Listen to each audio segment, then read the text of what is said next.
केस खूप जास्त पातळ होत चाललेत आणि हेअर फॉल देखील थांबायचं नावच घेत नाहीये।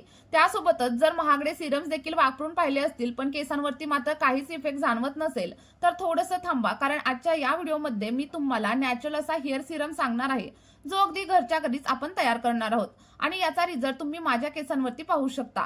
यामुळे तुम्हाला नवीन केस यायला सुरुवात होईल आणि अगदी नैसर्गिक पद्धतीने तुमचे केस लांब, दाट आणि मजबूत होण्यासाठी देखील मदत होणार आहे। जसं की व्हिडिओमध्ये तुम्ही माझे केस पाहू शकता, किती जास्त सिल्की, शायनी आणि स्मूथ आहेत। जर तुम्हाला देखील सिल्की, शायनी आणि लांब केस आवडत असतील ना, तर माझ्यावरती विश्वास ठेवून आपली ही रेमेडी वापरायला तुम्ही सुरुवात करा।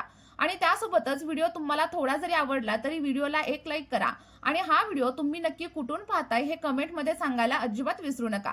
बघा, रेमेडी बनवण्यासाठी सर्वात अगोदर आपण इथं मेथीदाण्याचा वापर करणार आहोत, जो आपल्या सगळ्यांच्या किचनमध्ये अगदी सहजच अवेलेबल असतो। यामध्ये निकोटिक ऍसिड आणि सोबतच प्रोटीन भरपूर प्रमाणावर असतं, जे आपल्या केसांच्या मुळांना मजबूत बनवतं। आणि हो, जर तुमचे केस खूप जास्त प्रमाणावरती गळत असतील तर फक्त एकदा मी सांगितलेली ही रेमेडी तुम्ही ट्राय करून बघा। मी तुम्हाला गॅरंटी देते की तुम्हाला 100% रिझल्ट तुमच्या केसांवरती पाहायला मिळतील आणि ही रेमेडी आपल्या केसांवरती एखाद्या रामबाण उपायापेक्षा देखील जास्त काम करते। आणि हेच मेथीदाणे आपल्या या रेमेडीचा हिरो इन्ग्रेडियंट ठरणार आहे, कारण याचे खूप सारे फायदे आपल्या केसांसाठी होत असतात। हे आपल्या हेअर फॉलिकल्सना पोषण देतात आणि त्यामुळे आपल्या स्कॅल्पवरती नवीन केस उगवण्यासाठी मदत होते। आणि जर तुम्हाला डॅन्ड्रफ वगैरे असेल ना, तर तो देखील पूर्णपणे कमी करण्यासाठी मेथीदाणा आपल्याला हेल्प करत असतो। म्हणजेच काय, जर तुम्हाला कोणत्याही प्रकारचं स्कॅल्पचं इन्फेक्शन असेल तर सगळं काही इन्फेक्शन कमी करण्यासाठी मेथीदाणा तुम्हाला हेल्प करणार आहे। जर तुमचे केस खूप जास्त पातळ झालेले असतील, मध्येच तुटत असतील, तर त्यांना देखील अगदी जाड आणि घनदाट बनवण्यासाठी आपली ही रेमेडी खूप जास्त प्रभावी ठरणार आहे। इथे बघा, साधारणतः 1 चमचा एवढा मेथीदाणा आपल्याला ही रेमेडी बनवण्यासाठी घ्यायचा आहे। आणि जर तुम्ही आपली ही रेमेडी पहिल्यांदाच वापरत असाल तर तुम्ही 2 चमचे मेथीदाण्याचा वापर देखील इथं नक्कीच करू शकता। त्यानंतर आपल्याला दुसरा आणि महत्त्वाचा असा घटक घ्यायचा आहे आणि ते म्हणजे नायजेला सीड्स म्हणजेच कलौंजी। हे देखील आपल्या केसांना अगदी मुळांपासून मजबूत बनवतात आणि हे काहीशे अशा प्रकारे दिसत असतात। तुम्ही पाहू शकता, कारण खूप लोक माझ्याकडे कमेंट करतात की ताई, नायजेला सीड्स म्हणजेच कलौंजी नक्की कशी असते। तर तुम्ही इथं बघू शकता, अशा प्रकारे आपल्याला नायजेला सीड ऑनलाईन किंवा मग ऑफलाईन अगदी सहज मिळून जातात आणि याचा देखील आपल्याला साधारणतः 1 चमचा एवढा घ्यायचा आहे। आणि जर कलौंजी तुम्हाला कुठे भेटली नाही तर या व्हिडिओच्या डिस्क्रिप्शन बॉक्समध्ये मी तुम्हाला लिंक देते, तुम्ही तिथून देखील नक्कीच परचेस करू शकता। त्यानंतर आपण तिसरा घटक इथं घेणार आहोत आणि ते म्हणजे लवंगा। लवंगा आपल्या स्कॅल्पमधील ब्लड सर्क्युलेशन सुधारतात आणि त्यामुळे आपले हेअर फॉलिकल्स ऍक्टिव्ह होत असतात, ज्यामुळे आपल्या स्कॅल्पवरती नवीन केसांची ग्रोथ होते आणि त्यासोबतच तुमचे जे काही केस गळालेले असतील त्या ठिकाणी देखील नवीन केस उगवायला हेल्प होत असते।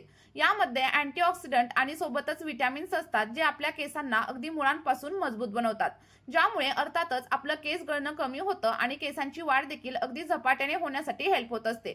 बघा, इथे साधारणतः 6 ते 7 एवढ्या लवंगांचा वापर या रेमेडीसाठी मी करणार आहे। आणि सगळ्यात महत्त्वाची गोष्ट म्हणजे आपल्या या रेमेडीचा कोणताही साईड इफेक्ट आपल्या केसांवरती अजिबात होत नाही, कारण आपण या रेमेडीमध्ये सगळ्या काही गोष्टी अगदी नैसर्गिक वापरलेल्या आहेत।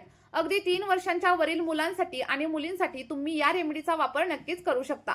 त्यानंतर आपण पुढचा घटक इथं घेणार आहोत आणि तो म्हणजे कढीपत्ता। हा देखील आपल्या जवळपास अगदी इझिली अवेलेबल असतो आणि मी नेहमी काय करते की कढीपत्ता वाळवून घरामध्ये स्टोअर करते, कारण बऱ्याच वेळा हा आपल्याकडे उपलब्ध नसतो। आणि या व्हिडिओमध्ये आपण ज्या काही गोष्टी यूज केलेल्या आहेत त्या सगळ्याच्या लिंक मी तुम्हाला डिस्क्रिप्शन बॉक्समध्ये प्रोव्हाइड करते, तिथून देखील तुम्ही सगळ्या गोष्टी नक्कीच परचेस करू शकता। कढीपत्त्याला अनेक ठिकाणी मिठा नीम या नावाने देखील ओळखत असतात आणि यामध्ये अॅमिनो ऍसिड आणि सोबतच अँटीऑक्सिडंट भरपूर असतात, जे आपल्या केसांना आतमधून मजबूत बनवतात। त्याचबरोबर कढीपत्त्यामध्ये विटॅमिन बी, विटॅमिन सी, प्रोटीन आणि आयर्न देखील भरपूर प्रमाणात असतं, जे आपल्या केसांना नैसर्गिक पद्धतीने हेल्दी बनवण्यासाठी मदत करतं। सगळ्यात शेवटी आपण इथे जास्वंदाच्या पानांचा देखील वापर करणार आहे। जर तुमच्याकडे जास्वंदाची फुलं असतील तर तुम्ही जास्वंदाच्या फुलांचा देखील वापर करू शकता। मी बऱ्याच वेळा काय करते, जास्वंदाची फुलं वाळवून स्टोअर करते, पण आज माझ्याकडे जास्वंदाची फुलं अवेलेबल नव्हती, त्यामुळे मी जास्वंदाच्या पानांचा वापर इथं केलेला आहे। तुम्ही देखील जास्वंदाच्या पानांचा नक्कीच वापर करू शकता। आणि जर यामधील कोणतीही गोष्ट तुम्हाला मिळत नसेल तर मला कमेंट करून नक्की सांगा, मी सगळ्या काही गोष्टींची लिंक तुम्हाला प्रोव्हाइड करेल आणि तुम्ही तिथून देखील सगळ्या काही गोष्टी विकत घेऊ शकता। त्यानंतर इथे साधारणतः अर्धा किंवा मग 1 ग्लास एवढं पाणी आपल्याला याच्यामध्ये ऍड करायचं आहे आणि पाणी ऍड केल्याच्या नंतर हे मिश्रण तुम्ही रात्रभरासाठी असंच भिजत देखील नक्कीच ठेवू शकता, जर तुमच्याकडे थोड्याफार प्रमाणावरती वेळ असेल तर। आणि जर तुमच्याकडे भिजत ठेवण्यासाठी वेळ वगैरे नसेल तर तुम्ही डायरेक्ट माझ्याप्रमाणे रेमेडी देखील नक्कीच बनवू शकता। त्यानंतर आपल्याला एक स्टीलचं भांडं घ्यायचं आहे. इथं मी पातेल्याचा वापर केलेला आहे. जर तुमच्याकडे पॅन वगैरे असेल तर तो देखील नक्कीच तुम्ही घेऊ शकता. आणि त्यानंतर आपण जे काही मिश्रण तयार केलेलं होतं ते सगळं काही मिश्रण याच्यामध्ये ऍड करा. ऍड केल्यानंतर जर तुम्हाला असं वाटलं की पाणी थोडंसं कमी वगैरे आहे तर तुम्ही आणखी थोड्याशा प्रमाणावरती पाणी याच्यामध्ये ऍड करू शकता. आणि त्यानंतर आता हे सगळं काही मिश्रण आपल्याला गॅसवरती ठेवायचं आहे आणि अगदी 5 ते 10 मिनिटांसाठी व्यवस्थित असं उकळवून घ्यायचं आहे. आता हे कशा प्रकारे उकळायचं, किती वेळ उकळायचं हे सगळं काही व्हिडिओमध्ये मी तुम्हाला पुढे सांगणार आहे. त्यामुळे व्हिडिओ स्किप वगैरे अजिबात करू नका, तर शेवटपर्यंत व्यवस्थित बघा. बघा, तुम्हाला स्टार्टिंगला गॅसची फ्लेम थोडीशी हाय ठेवायची आहे आणि जसं जसं तुमचं पाणी उकळायला सुरुवात होईल तेव्हा गॅसची फ्लेम अगदी लो करा किंवा मग मीडियम केली तरी देखील चालेल. आणि मीडियम फ्लेमवरती साधारणतः 8 ते 10 मिनिटं आपल्याला हे सगळं काही मिश्रण अगदी व्यवस्थित असं उकळवून घ्यायचं आहे. आणि तुम्ही इथं बघू शकता जसं जसं आपलं पाणी उकळायला सुरुवात झालेली आहे आणि तसा तसा आपल्या पाण्याचा जो काही कलर आहे तो देखील हळूहळू चेंज होताना तुम्हाला इथं दिसत असेल. आणि त्यासोबतच जो काही कढीपत्त्याचा सुगंध आहे ना तो देखील आपल्या सिरम मध्ये इथे उतरणार आहे. पुढे आपण याच्यामध्ये आणखी एक महत्त्वाचा इन्ग्रेडियंट ऍड करणार आहोत जो आपल्या केसांवरती खूप प्रभावी असं काम करत असतो. चला तर मग जोपर्यंत आपलं सिरम व्यवस्थित असं रेडी होतंय तोपर्यंत तुम्ही मला कमेंटमध्ये नक्की सांगा की तुम्ही आपला हा व्हिडिओ महाराष्ट्राच्या कोणत्या जिल्ह्यामधून किंवा मग कोणत्या गावामधून पाहत आहात. आणि त्यासोबतच तुम्हाला एक छोटीशी रिक्वेस्ट आहे, तुम्ही जेव्हा हे सिरम वापराल तेव्हा तुम्हाला जे काही रिझल्ट भेटतील ते देखील माझ्यासोबत कमेंटमध्ये नक्की शेअर करा, जेणेकरून तुमचे फीडबॅक पाहून इतर लोक देखील आपल्या या सिरमचा वापर करतील आणि त्यांना देखील त्यांच्या केसांवरती खूप छान असे रिझल्ट मिळतील. आता तुम्ही इथं बघू शकता साधारणतः 10 ते 12 मिनिटं व्यवस्थित असं पाणी उकळून झाल्याच्या नंतर आपल्या पाण्याचा कलर देखील चेंज झालाय आणि आपण जे काही पाणी घेतलेलं होतं ना ते देखील आता अर्ध झालेलं आहे. आता व्यवस्थित असं उकळल्यानंतर आणि पाणी अर्ध झाल्याच्या नंतर आपल्याला गॅसची फ्लेम पूर्णपणे बंद करायची आहे आणि त्यानंतर आपल्याला सगळं काही सिरम थंड होण्यासाठी ठेवून द्यायचं आहे. अगदी 10 ते 15 मिनिटांमध्ये आपलं सिरम थंड होतं आणि त्यानंतर एखाद्या स्ट्रेनरच्या साहाय्याने किंवा मग एखाद्या कॉटनच्या कापडाच्या साहाय्याने आपल्याला सगळं काही सिरम व्यवस्थित असं गाळून घ्यायचं आहे.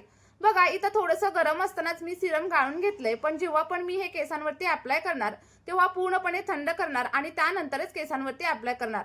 कारण गरम गोष्ट कधीही केसांवरती अप्लाय करू नका. जर तुम्ही गरम गोष्टींचा वापर केसांवरती केला तर तुमचे केस आणखी जास्त प्रमाणावरती ड्राय होतील, फ्रीजी होतील आणि त्यासोबतच तुम्हाला स्प्लिटेनची समस्या देखील हळूहळू जाणवायला लागेल. आणि जर तुम्ही मी सांगितलेल्या पद्धतीने आपली ही रेमेडी वापरून बघितली तर तुम्हाला तुमच्या केसांवरती 100% इफेक्ट जाणवतील. आठवड्यामधून फक्त 2 वेळा तुम्हाला हे सिरम केसांच्या मुळांवरती अप्लाय करायचं आहे आणि अप्लाय करण्यासाठी तुम्ही एखाद्या स्प्रे बॉटलचा देखील वापर करू शकता. कारण जेव्हा आपण स्प्रे बॉटलने अप्लाय करतो तेव्हा अप्लाय करणं देखील खूप जास्त सोपं जातं. आणि जर का तुमच्याकडे स्प्रे बॉटल अवेलेबल नसेल तर एखाद्या कॉटनच्या साहाय्याने देखील तुम्ही सगळं काही सिरम तुमच्या स्कॅल्पवरती अप्लाय करू शकता. अप्लाय केल्याच्या नंतर 2 ते 3 मिनिटं अगदी हलक्या हाताने मसाज करा आणि त्यानंतर तुम्हाला हेअर वॉश करण्याची देखील अजिबात गरज लागणार नाही. आणि जर का तुम्हाला हेअर वॉश करायचा असेल तर तुम्ही दुसऱ्या दिवशी किंवा मग 2 ते 3 तासानंतर हेअर वॉश देखील नक्कीच करू शकता. हेअर वॉश करताना देखील एक गोष्ट लक्षात ठेवायची, शॅम्पू डायरेक्टली स्कॅल्पवरती किंवा मग केसांवरती अप्लाय करायचा नाही. तर आपल्याला सगळ्यात पहिल्यांदा थोड्याशा पाण्यामध्ये शॅम्पू डायल्यूट करून घ्यायचा आहे आणि त्यानंतरच केसांवरती अप्लाय करायचा आहे.